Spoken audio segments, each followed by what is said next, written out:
Hello, everybody. Scott Golden here with the Golden Opportunities Coaching YouTube channel. Welcome to those of you who are new. Welcome to those of you who are seasoned veterans of what we do around here. Got over 650 audios in a variety of topics for your listening pleasure.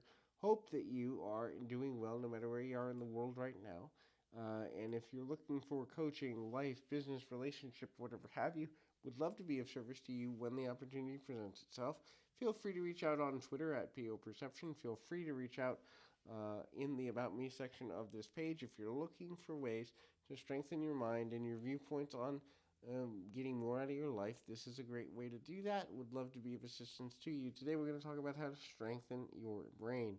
And so that is a really valuable thing because all of us could use a mind that's a little stronger, especially with all the challenges we have. The first is make sure that your self-talk is in a good space. So we talk to ourselves more than anybody else in the world, more than a best friend, more than a partner, more than a boss. And so, what is right about your self talk is going to determine where you're going. What is wrong about your self talk is going to determine your limitations. So, understanding how talking to yourself in a kind way, in a productive way, in a progress based way is important to making your overall goals come into reality. Sometimes we have habits of talking to ourselves harshly because we've forgotten how to be kind. Sometimes we expect too much of ourselves. Sometimes it's things from childhood or previously toxic relationships that alter us in a negative way. Focus on balance. Understand that in all things, good will happen and bad will happen. When you focus on balance and come back to neutrality at a consistent basis, you will then be able to make better decisions. So, neutrality is the idea that all things can happen. Not everything bad that has ever happened is going to happen to you, but also you're not going to catch every lucky break either.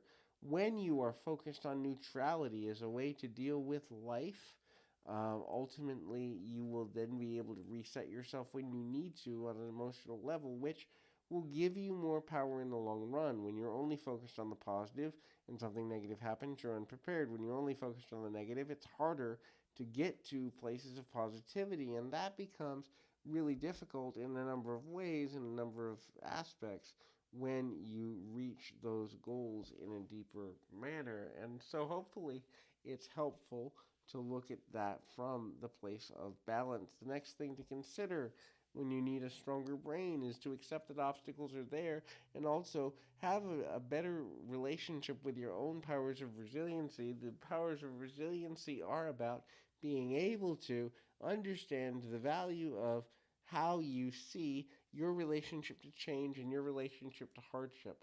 When you understand that hardship is part of the human experience because not every person gets what they want, and the concept of fairness is different to different people. Therefore, the concept of fair doesn't exist in all circumstances.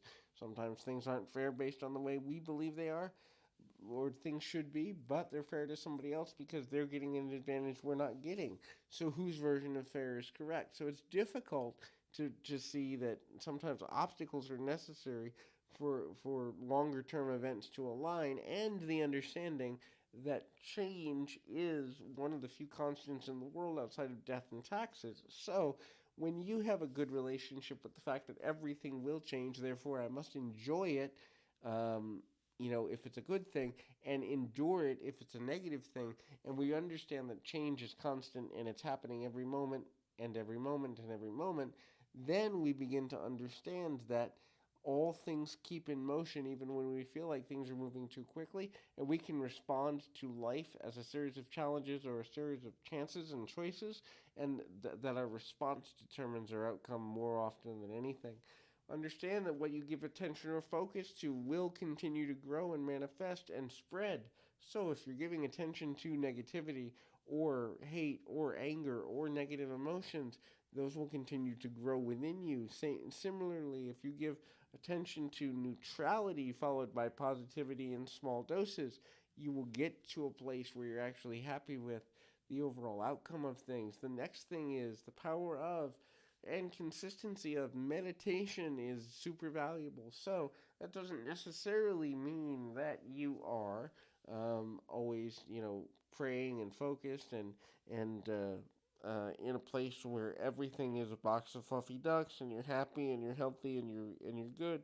But that should be and can be your daily goal. Now, this ultimately means that sometimes you need to refocus. I encourage people to have a daily prayer or meditation practice that they use a few minutes several times a day as opposed to a longer tail practice. This is because the internal reset that we often need but don't take time to take becomes our focus rather than a specific practice for a set length of time. The next is, and the final thing, is to have something you believe in that's greater than yourself, whether that's a god, goddess, the universe, some laws of nature, science, the power of belief and possibility, whatever it is. Have something you believe in that's greater than you, because when you do, you make life easier to live overall, and that becomes really, really valuable. So, hopefully, this is helpful. I encourage you, keep your feet on the ground, your mind in the moment. Until next time, everybody.